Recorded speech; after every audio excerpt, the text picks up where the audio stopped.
ஈஸ்வரி, உங்ககிட்ட ஒண்ணு கேட்கணும். கேளுங்க. இன்னைக்கு ஃப்ரெண்ட்ஸ் எல்லாம் கார்ல வந்திருந்தாங்க. நம்ம இந்த வீட்டுல இருக்கிறத பார்த்துட்டு வாடகை வீடான்னு கேட்டாங்க. நமக்குன்னு சொந்தமா வீடு இல்ல, கார் இல்ல, நீயும் வேலைக்கு அனுப்புறேன், என் மேல கோவம் இல்லையே? அட என்னங்க நீங்க, நம்ம வயசுக்கு எத்தனை பார்த்திருப்போம். சொந்தமா காரு பங்களான்னு வச்சிருந்தாக்கா சந்தோஷமா இருக்க முடியுமா என்ன?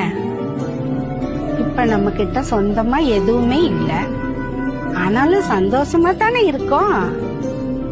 காசு பணத்தை யாருகிட்ட வேணாலும் கடன் வாங்கலாங்க, ஆனா சந்தோஷமும் நிம்மதியும் நம்ம கிட்ட தாங்க இருக்கு. நம்ம கிட்ட எதுவுமே இல்லைனாலும் நான் உங்க கூட இருப்பேங்க. நீங்க என்ன ராணி மாதிரி பாத்துக்கிறீங்க, இதை விட எனக்கு என்னங்க சந்தோஷம்? தேங்க்ஸ்.